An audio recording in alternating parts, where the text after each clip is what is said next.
The Nigerian nightmare कमारू Usman is back guys. और ये fight क्या अमेजिंग फाइट गई है। कमारू उस्मान ने जो अपना चैंपियन वाला एक्सपीरियंस दिखाया है वो हम क्लियर देख सकते थे इस फाइट में, और वही देखने में मजा आया जहां पर वो अपनी सबसे बड़ी स्ट्रेंथ यानी कि रेसलिंग को यूज करता है। और स्टार्टिंग के राउंड्स में उसने वॉक इन बकली को जरा भी चलने ही नहीं दिया और एक बहुत बड़ी विन लेकर फाइनली कमारू उस्मान अब वापिस आ चुका है। मुझे ये फाइट बहुत अमेजिंग लगी और जिस वे से कमारू उस्मान ने टेक डाउन्स को शूट किया है वो देखना बहुत अच्छा था, क्योंकि लास्ट राउंड को अगर हम हटा दें तो पूरे 4 राउंड्स जो भी कमारू उस्मान ने टेक डाउन्स किए उनकी जो टाइमिंग थी ऐसा लगा ही नहीं कि कमारू उस्मान काफी टाइम के बाद अपना कमबैक कर रहा है, क्योंकि उसके टेक डाउन्स की प्लेसमेंट, उसकी जो टाइमिंग थी वो एब्सोल्यूट इंसेन रही है। जैसे कि फॉर एग्जांपल हम पहले राउंड के पहले ही मिनट में देख सकते थे एकदम से उस्मान इसकी एडवांटेज लेते हुए टेक डाउन को शूट करता है और उसे ये टेक डाउन इजीली मिल गया। ये फाइट देखकर मुझे तो डेफिनेटली ऐसा लगता है कि कमारू उस्मान के पास स्टिल बहुत ज्यादा पोटेंशियल बचा है, और वो बेशक अपनी एब्सोल्यूट प्राइम में नहीं है बट फिर भी जिस वे से उसने फाइट किया है और डेफिनेटली उसके पास है वो एबिलिटी जिससे कि वो फिर से वेल्टरवेट का चैंपियन बन सकता है। अपनी स्ट्रेंथ को दिखाते हुए, अपनी साइज के एडवांटेज लेते हुए वो 4 राउंड्स बकली को ग्राउंड में लेके जाता है और उसे वहां पर होल्ड भी करता है। पर इसी के साथ एक और चीज बहुत ज्यादा इंप्रेसिव लगी है और वो है कमारू उस्मान की चिन।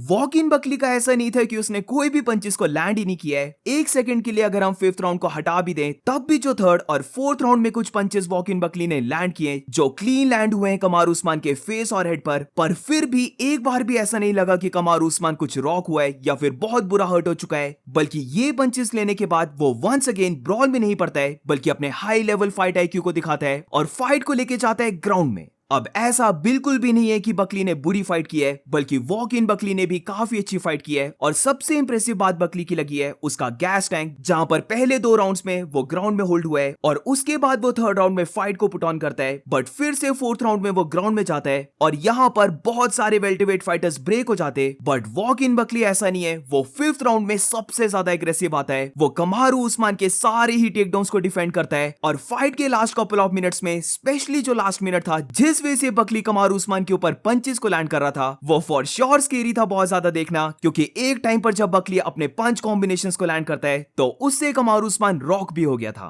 तो वॉक इन बकली ने भी यहां पर काफी अच्छी फाइट की है और लास्ट राउंड में जो उसने कमबैक किया है वो भी काफी अच्छा था। बट इसी के साथ ओवरऑल जब हम देखते हैं तो कमारू उस्मान ने ये वंस अगेन प्रूव कर दिया कि उसके पास बेटर स्किल्स हैं। वो स्ट्राइकिंग में भी बकली के साथ कंपेटिटिव फाइट कर रहा था और जैसे ही फाइट ग्राउंड में जा रही थी तो फिर तो वहां पर कोई मैच ही नहीं था। अब एक चीज यहां पर देखते हैं कि क्यों कमारू उस्मान के जो टेकडाउन्स थे वो भी सिंगल अटेम्प्ट टेकडाउन्स, जहां पर कमारू उस्मान ऐसा नहीं था कि टेकडाउन्स को फेल कर रहा है बल्कि एक टेकडाउन को शूट कर रहा था और वही टेकडाउन में वो सक्सेसफुल हो जा रहा था। तो अब ऐसा हमने बार बार क्यों देखा है, इसका क्या रीजन है? तो गाइस यहां पर बकली की पोजीशन को देखो। राउंड 2 ऑनवर्ड्स जो मेजॉरिटी टेकडाउन्स किए हैं कमारू उस्मान ने, वहां पर वॉक इन बकली के स्टांस को देखो। उसके जो हिप्स हैं वो बहुत ज्यादा स्क्वायर आ चुके हैं, यानी कि जो उसके फीट हैं, जो उसकी लेग्स हैं वो पैरेलल आ चुकी हैं एक दूसरे के। और ये चीज कमारू उस्मान बिल्कुल सही वे से रीड करता है, क्योंकि अगर हम उसके टेकडाउन्स को भी देखें तो वो ट्रेडिशनल सिंगल लेग टेकडाउन्स नहीं कर रहा था, वो डायरेक्टली जंप इन कर जा रहा था डबल लेग टेकडाउन में। वो भी कुछ टाइम पर तो वो बहुत ही दूर से कर जा रहा था, क्योंकि उसकी टाइमिंग इतनी परफेक्ट थी। वो जान चुका था कि कब बकली अपने हिप्स को स्क्वायर करने वाला है, वो कब अपने स्टांस को चेंज करेगा जिसकी वजह से उसकी फीट पैरेलल आ जाएंगे और वहीं पर उसके लिए सबसे बड़ी अपॉर्चुनिटी होगी बकली को ग्राउंड में लेके जाने की। और फाइट में वो एग्जैक्टली ऐसा करता है, वो डबल लेग टेकडाउन्स को शूट करता है और मुझे लगता है कि मोस्ट ऑफ द टेकडाउन्स में बकली के पास कोई चांस ही नहीं था डिफेंड करने का, वो बहुत ही इजीली ग्राउंड में चले जा रहा था। तो ये जो चीज है ये डेफिनेटली एक्सपीरियंस से आती है जो ऑब्वियसली कमारू उस्मान के पास पड़ा है। पर इसी के साथ एक और चीज यहां पर कमारू उस्मान ने बहुत अच्छी की है और वो है कि वो फाइट को सेंटर ऑफ द ऑक्टेगन में रखे और बकली को उसे पुश बैक करने ही ना दे। अगर कमारू उस्मान की जगह मेजॉरिटी फाइटर्स होते तो बकली जब अपने वही माइक टाइसन वाले स्टाइल से अपने हुक्स को थ्रो करके प्रेशर को मेंटेन करने की ट्राई कर रहा था तो यहां पर वो फाइटर्स बैक डाउन हो जाते। बट हम देख सकते थे कि कमारू उस्मान स्टूड हिज बेस, वो बैक डाउन हो ही नहीं रहा था, बल्कि कमारू उस्मान ने मन को बना लिया था कि इवन अगर बकली उसके ऊपर 1-2 पंचेस को लैंड भी क्यों ना करते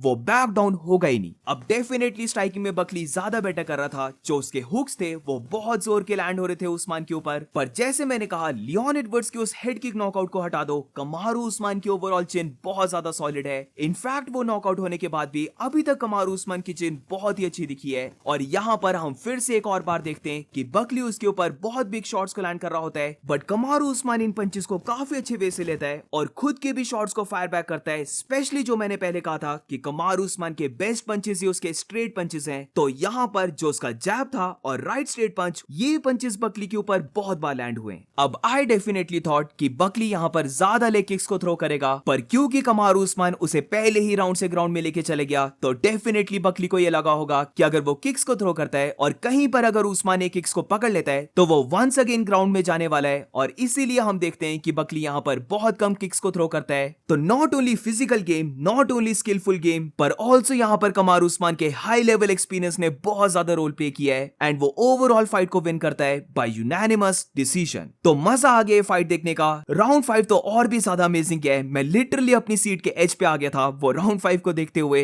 पर ओवरऑल मैं बहुत ज्यादा खुश हूं कि कमारू उस्मान वापस आ चुका है। वो वेल्टरवेट के टॉप ही लेवल पे बिलोंग करता है और अब वो मांग रहा है टाइटल शॉट। तो देखते हैं कि क्या उसे एकदम से टाइटल शॉट मिल जाता है या फिर उसे एक और फाइट करनी पड़ती है। तो डेफिनेटली इतने बोरिंग कार्ड की एटलीस्ट जो मेन इवेंट थी उसने फॉर श्योर डिलीवर किया है। तो अमेजिंग फाइट देखने में मजा आया और इस वीडियो में बस इतना ही। अब मैं इस फाइट नाइट कार्ड का पूरा ब्रेकडाउन नहीं करने वाला हूं क्योंकि ये कार्ड बिलीव मी बहुत ज्यादा बोरिंग था। इस मेन कार्ड से बेटर तो प्रीलिम्स की फाइट थी, उन्हें देखने में सच में मजा आया है। But anyways do let me know in the comments तुम्हारी क्या ओपिनियन है इस पूरे कार्ड को लेकर, बट स्पेशली कमारू उस्मान की परफॉर्मेंस को लेकर तुम्हारे क्या थॉट्स हैं। क्या उसकी नेक्स्ट फाइट बेल्ट के लिए होनी चाहिए और सबसे बड़ा क्वेश्चन, क्या वो फिर से वेल्टरवेट का चैंपियन बन सकता है। So do let me know and मिलते हैं नेक्स्ट वीडियो में।